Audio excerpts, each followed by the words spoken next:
नमस्कार दोस्तों, कैसे हैं आप सभी? आई होप कि बेहतरीन होंगे, बढ़िया होंगे और अपने कार्य को सुचारू से कर रहे होंगे।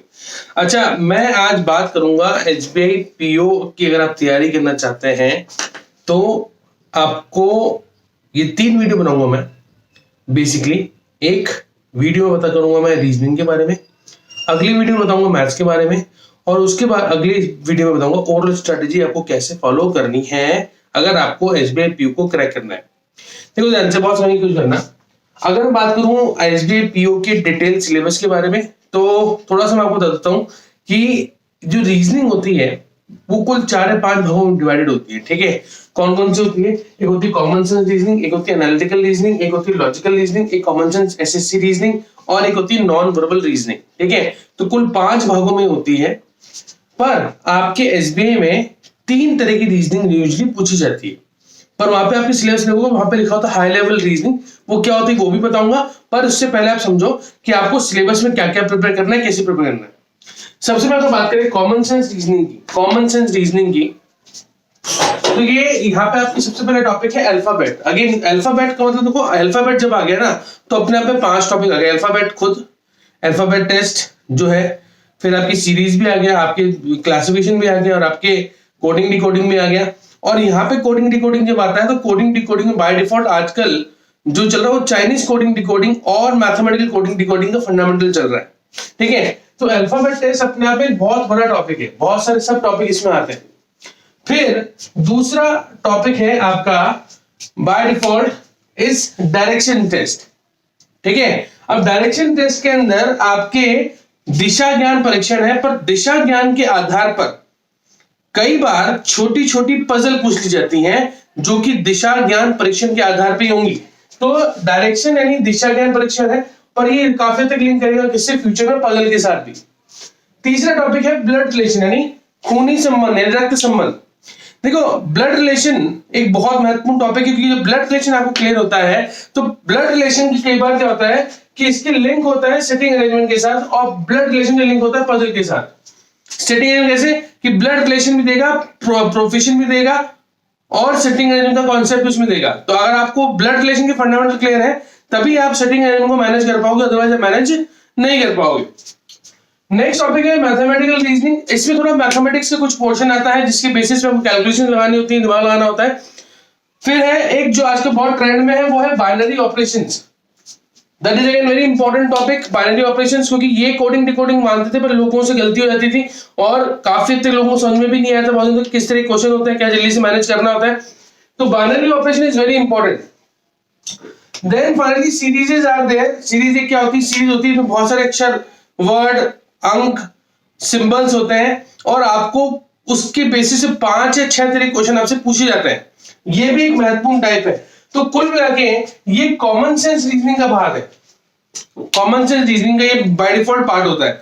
अब देखो यहां से, क्योंकि कॉमन सेंस होगा तभी इसके कुछ पोर्शन कंप्लीट होंगे। बोले सर कॉमन सेंस तो आजकल आ नहीं रहा है, सर किस तरह क्वेश्चन पूछा जाएगा? तो दोस्तों जो पार्ट 2 है उसमें एक टॉपिक मैं बताऊंगा जहां पे कॉमन सेंस के फंडामेंटल सारे काम आएंगे। नेक्स्ट होता है, नेक्स्ट जो रीजनिंग है that is all about analytical reasoning. कौन सी रीजनिंग है ये?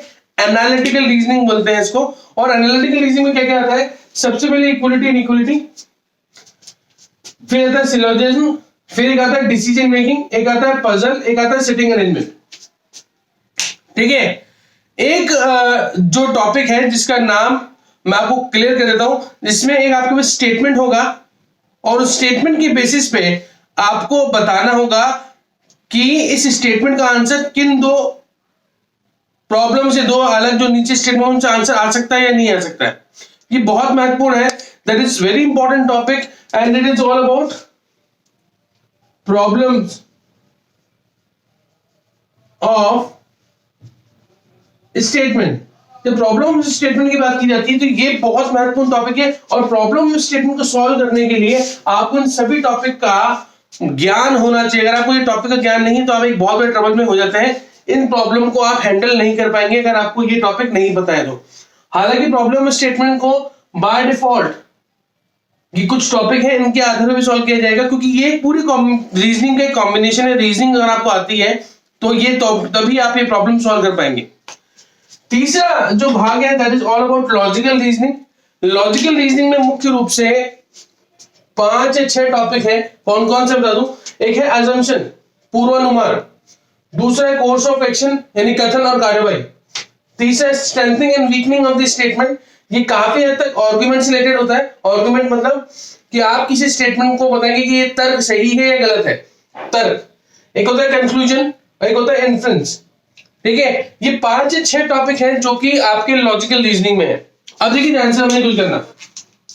जब भी आजकल बैंक पीओ की बात कर रहे हैं तो बैंक पीओ में वो बहुत मेंशन करता है इट्स ऑल अबाउट कि सर हाई लेवल रीजनिंग क्या होता है, हाई लेवल रीजनिंग क्या होता है। तो हाई लेवल रीजनिंग आपको क्लियर कर दूं दोस्तों, हाई लेवल रीजनिंग कुछ नहीं है, ये जो 2 रीजनिंग है कौन कौन सी, एनालिटिकल और लॉजिकल, को ही by default high level reasoning बोलते हैं। हाई लेवल रीजनिंग और दी हाई एंड रीजनिंग। पर मैं आपको क्लियर कर देता हूं, यहां पे जो हाई लेवल रीजनिंग का ये जो पोर्शन है लॉजिकल रीजनिंग वाला, ये काफी हद तक लिंक करता है कि आपको कितने अच्छे बेसिक फंडामेंटल्स पता है। For example if you know about the economy then only you can manage the assumption problem.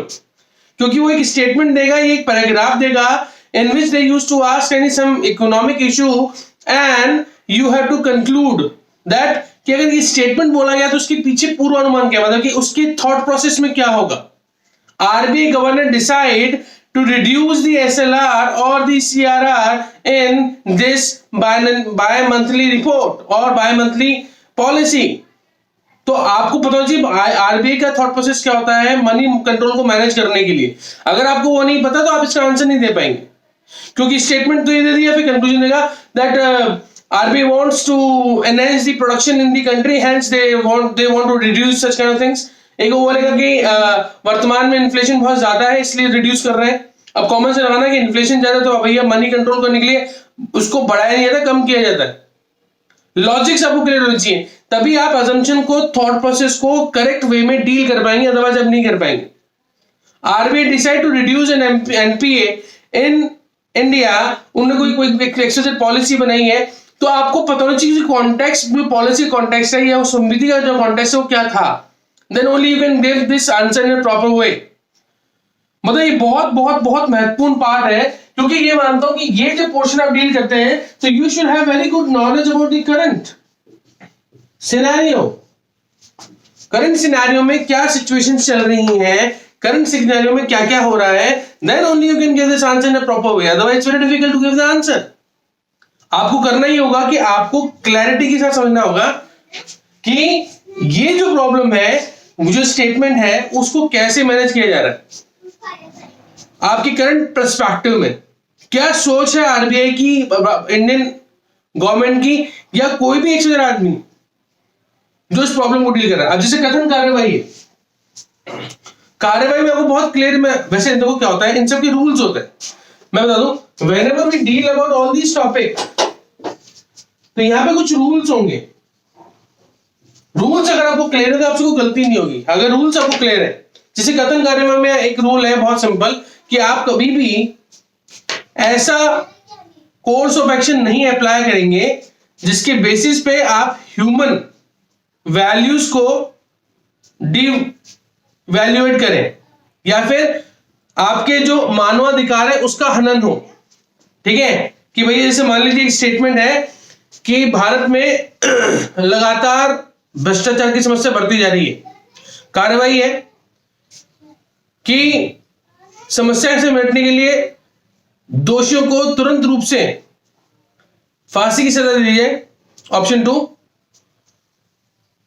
समस्या को दूर करने के लिए उच्च स्तरीय कमेटी बनाई जाए और जितने भी लूपहोल्स हैं उनको आइडेंटिफाई करके निस्तारण के लिए एक प्लान किया जाए। तो ऑप्शन ए और ऑप्शन बी। अब भ्रष्टाचार की समस्या दूर करनी है तो तरीका तो वैसे बेस्ट तो यही है कि साहब एक काम करो, दोषियों को तुरंत रूप से फांसी लगा दो। अगर आपने एक को लगा दी तो ऑब्वियसली दूसरे डर के मारे नहीं करेंगे, कोई नहीं करेगा, फैक्ट यही है। बट फांसी लगाना मानवाधिकार के अगेंस्ट चला गया, इसलिए ऑप्शन नंबर 1 इज रॉन्ग और ऑप्शन 1, 2 इज राइट, बिकॉज ये एक जेन्युइन तरीका है। आप कमेटी बिठाओ, रिपोर्ट्स इकट्ठी करो, उसके बेस आइडेंटिफाई करो कि किस किस लूप होल्स पे प्रॉब्लम आ रही है, उसके अकॉर्डिंग नए कानून बनाओ। जैसे अभी रिसेंटली आपको पता होगा फेसबुक और यूट्यूब और एनी सोशल मीडिया प्लेटफॉर्म, जहां पे क्या होता था, कोई भी अपना कोई भी चैनल खोलता था और उसके बाद कोई भी फेक न्यूज शुरू कर देता था। ठीक है, ये होता था ना। अब फेक न्यूज में क्या होता था कि भाई मोदी जी ने ये कह दिया, मोदी जी ने वो कह दिया, आरपीसी ने ये कह दिया, कुछ भी वो गाना शुरू कर देते थे, फेक न्यूज। इसको गलत इंटरप्रेट कर दिया जाता था। तो अब 135वें अमेंडमेंट के बाद, ठीक है, आपके इंफॉर्मेशन एक्ट के अंदर आप किसी भी तरह का कोई भी तरह का न्यूज, फेक न्यूज अब नहीं चला पाएंगे। ठीक है, उसके अगेंस्ट आपकी दंडनीय कार्रवाई होगी। आपको अथॉरिटी से परमिशन लेनी होगी, ब्रॉडकास्टिंग अथॉरिटी से। अब ये नया अमेंडमेंट है, अगर आपको अमेंडमेंट ही नहीं पता तो आपसे गलती हो जाएगी। तो ये एक बहुत इंपॉर्टेंट टॉपिक होता है जब आप इनको डील कर रहे होते हैं, क्योंकि ये बाकायदा आपकी करंट रिलेटेड प्रॉब्लम के बेसिस पे पूछा जाता है। ठीक है, अब देखिए ये जो पोर्शन है ये बहुत महत्वपूर्ण है, क्योंकि बता दूं वैसे तो मेजर पेपर जो ड्रॉ होता है वो यहां से ही ड्रॉ होता है। 30 में से अगर आपके 2 से 3 पजल भी आ गई, देखो पजल का मतलब क्या होता है समझना, पजल अपने आप में खुद ब्लड रिलेशन का, सेटिंग अरेंजमेंट, इन सब का कॉम्बिनेशन है। अगर 3 भी अगर 5 का सेट आ गया तो 15 क्वेश्चन तो यहां से ही आते हैं। 35 मार्क्स का है ये, तो ये आपके यहां से बन जाते हैं क्वेश्चन। तो आपको सोचना होता है भाई किस तरह करना है। तो ये पूरा सिलेबस है। अब मैं बात करता हूं बेस्ट बुक्स आप कौन सी ले सकते हो। देखो मेरा सजेशन तो ये है, आप अगर आपको बैक बुक्स लेनी है, रीजनिंग की बुक लेनी है, तो एक बीएससी पब्लिकेशन की बुक आती है एनालिटिकल रीजनिंग, वो ले लीजिएगा। जो आपका कुछ पोर्शन एनालिटिकल का पूरा पोर्शन आपका बाय डिफॉल्ट कवर करेगा, किसका, लॉजिकल रीजनिंग का।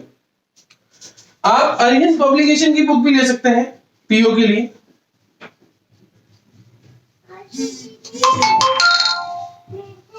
और बाय डिफॉल्ट आपको सजेशन दे रहा हूं मैं, आप एक काम और कर सकते हैं, कोई भी जो भी बेस्ट प्लेटफॉर्म्स है वहां से इसकी टेस्ट सीरीज जरूर लीजिएगा,